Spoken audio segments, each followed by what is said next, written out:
Tolak Suriname, Jairo dikabarkan pilih perkuat timnas Indonesia. 3 pemain yang direkomendasikan Muhammad Thohir ke Sintayong untuk perkuat timnas Indonesia. Nomor 1 usianya masih sangat muda, yaitu 43 tahun. Tom Haye cetak gol di laga SC Heerenveen versus FC20. Bujuk Michel Gers agar perkuat timnas Indonesia. Bung Toel kesal Sintayong tak panggil pemain BRI Liga 1 ini ke timnas Indonesia. Asisten Sintayong dipastikan Afrianda Dewangga absen perkuat timnas Indonesia di Piala Asia. Selengkapnya hanya di Region Champion. Sebelum kita lanjut ke beritanya, ada baiknya teman-teman untuk memberikan like-nya ke video ini, karena like itu gratis. Terima kasih.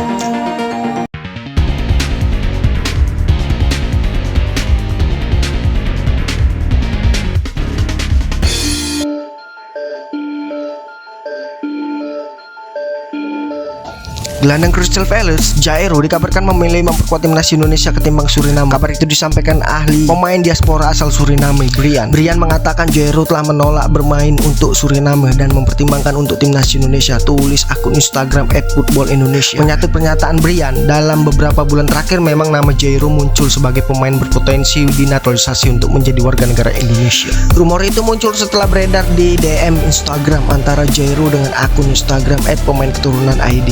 Dalam isi DM itu, Jairo ditanya apakah bersedia memperkuat timnas Indonesia. Ia mengaku antusias jika mendapatkan pemanggilan membela timnas Indonesia. Di samping itu, mantan anggota Isku PSSI yang dulunya sering mengurusi proses naturalisasi pemain keturunan, Hassani Abdul Ghani juga angkat bicara. Ia mengaku dihubungi salah satu kerabat Jairo yang berasal dari Manado.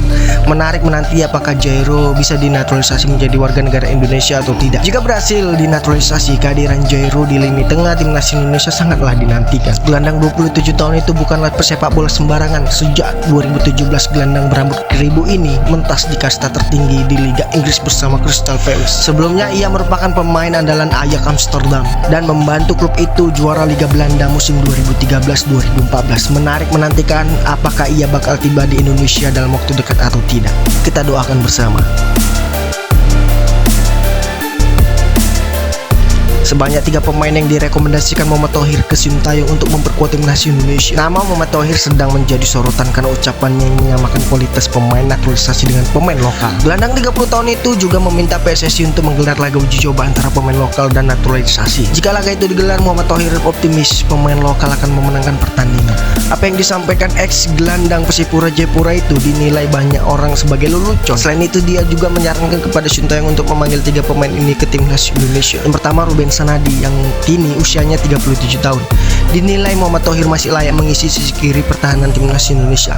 Thohir menilai Ruben Sanadi yang baru saja membantu PSBS Biak tersebut promosi ke Liga 1 masih mampu bersaing dengan Pratama Arhan maupun Shane Patinama. Ia berujar kakak Ruben Sanadi masih bisa memperkuat timnas Indonesia, kata Muhammad Thohir. Selain itu, Muhammad Thohir menilai tak ada sosok pemimpin di skuad timnas Indonesia saat ini.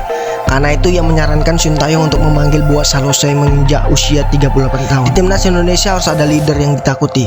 Ada kakak Boaz Salosa, ia sangat ditakuti oleh negara-negara Asia, tegas Thohir. Selain itu, ia juga merekomendasikan Beto Gonçalves saat ini memang telah berusia 43 tahun. Namun Thohir menilai Beto yang mencetak 10 gol bersama PSBS Biak di Liga 2 musim 2023-2024 masih layak membela lini depan skuad Garuda. Ia berujar dari senior yang masih bisa Beto Gonçalves walaupun usianya sudah 43 tahun, kata Muhammad Thohir yang saat ini berstatus tanpa klub. Bagaimana pendapat kalian? Silahkan tulis pendapatmu di kolom komentar yang positif ya. Tom Haye cetak gol di laga SC Heerenveen versus FC20. Akankah fantastiknya bisa turut memujuk Michel Gers agar memperkuat timnas Indonesia?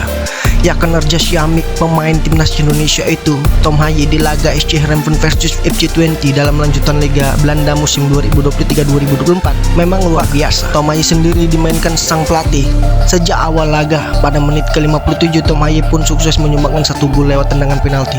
Berkat golnya, SC Heerenveen bisa terhindar dari kekalahan.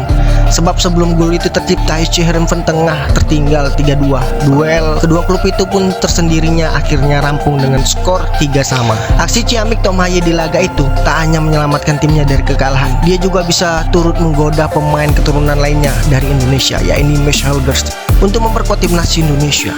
Diketahui Michel Gers kini memperkuat FC20. Dia pun turut bermain sebagai starter kala FC20 kalah bertanding ke markas SC Heerenveen. Tetapi dia tidak bermain secara penuh karena digantikan pada menit ke-64.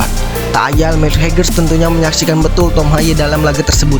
Tom Haye tentunya turut membuktikan bahwa dirinya bisa bekerja makin gacor, resmi dinaturalisasi menjadi warga negara Indonesia.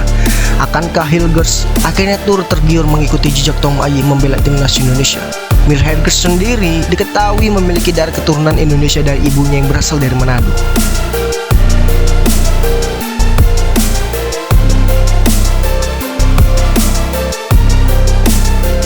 Pengamat sepak bola Indonesia Tommy Welly yang akrabnya disapa dengan Bung Toel menyarankan Sintayong untuk kembali memanggil bek Bali United Ricky Fajrin untuk memperkuat timnas Indonesia. Pernyataan itu disampaikan Bung Toel berkaitan dengan kualitas pemain-pemain yang sebetulnya tampil konsisten di Liga 1. Sebab menurut Bung Toel, Liga 1 merupakan kompetisi elit yang dimiliki Indonesia. Dia mengatakan sebagai kepala pelatih timnas Indonesia, Sintayong sebetulnya juga ikut bertanggung jawab untuk membantu perkembangan kompetisi di tanah air. Sebab di sanalah muncul pemain-pemain berpotensi jadi amunisi tim nasional. Ia berujar, posisi Liga 1 kita katakanlah belum bisa dibilang baik, belum sempurna. Iya, tapi sepak bola level elit negara kita itu suka tidak suka harus kita sukai, kata Bung Toel.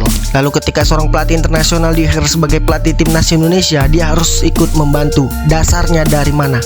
Ya, dari level kompetisi elit itu. Jadi mau tidak mau diambil dari situ, kata Bung Toel.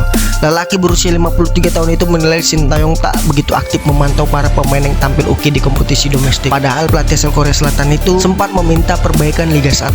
Menurut Bung Toel, salah satu bukti pentingnya kompetisi domestik untuk memunculkan pemain berkualitas ialah Yakub Sayuri. Pemain asal PSM Makassar ini menjadi salah satu pemain lokal jebolan Liga 1 yang tampil apik di Piala Asia 2023. Nah, sekarang waktu Piala Asia 2023, kalimat dia, Sintayong memperbaiki liganya, oke fine, sebuah kritikan untuk liga.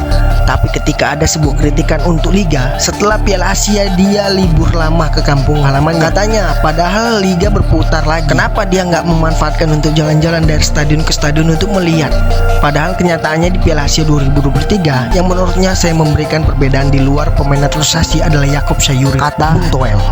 Di samping itu pun di mata Bung Toel, Rizky Fajrin belum habis sebab bek berusia 28 tahun itu tampil sangat konsisten bersama Serdadu Tridatu.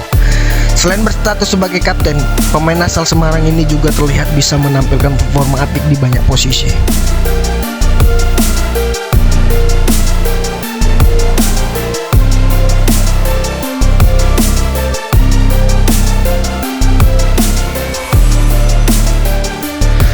Pemain PSIS Semarang Afrianda Dewangga dipastikan absen di Piala Asia U23 2024. Pemain berusia 22 tahun itu menjalani operasi kecil di Jakarta. Ada benjolan di dekat ketiak Afrianda Dewangga. Hal itu membuat pemain serba bisa itu harus menjalani operasi kecil. Sebelumnya ia dikabarkan akan segera menyusul skuad timnas Indonesia U23 yang tengah menjalani pemusatan latihan di Dubai. Namun belakangan Afrianda Dewangga dipastikan absen di Piala Asia. Hal itu dipastikan langsung oleh asisten pelatih Garuda Muda Nova Arianto.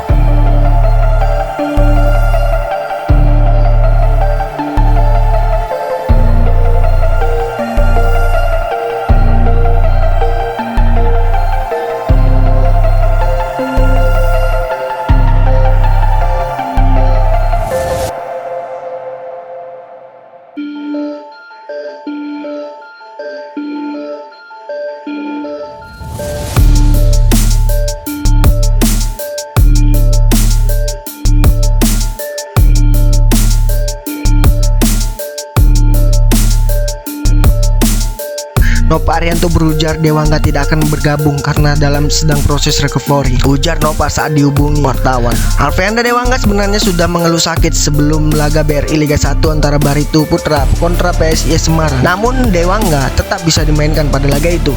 Proses penyembuhan operasi Dewangga pun bisa memakan waktu sepekan. Hal itu membuatnya pada akhirnya tidak bisa memperkuat timnas Indonesia U23 di Piala Asia. Kemarin sebelum lawan Barito sudah terasakan sakit, namun tetap bisa bermain. Setelah itu saya tetap berangkat ke Jakarta, namun kondisinya memang harus operasi kecil.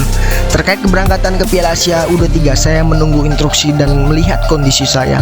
Tadi dokter juga menyampaikan butuh waktu recovery 5 hari sampai seminggu, ujar Dewangga.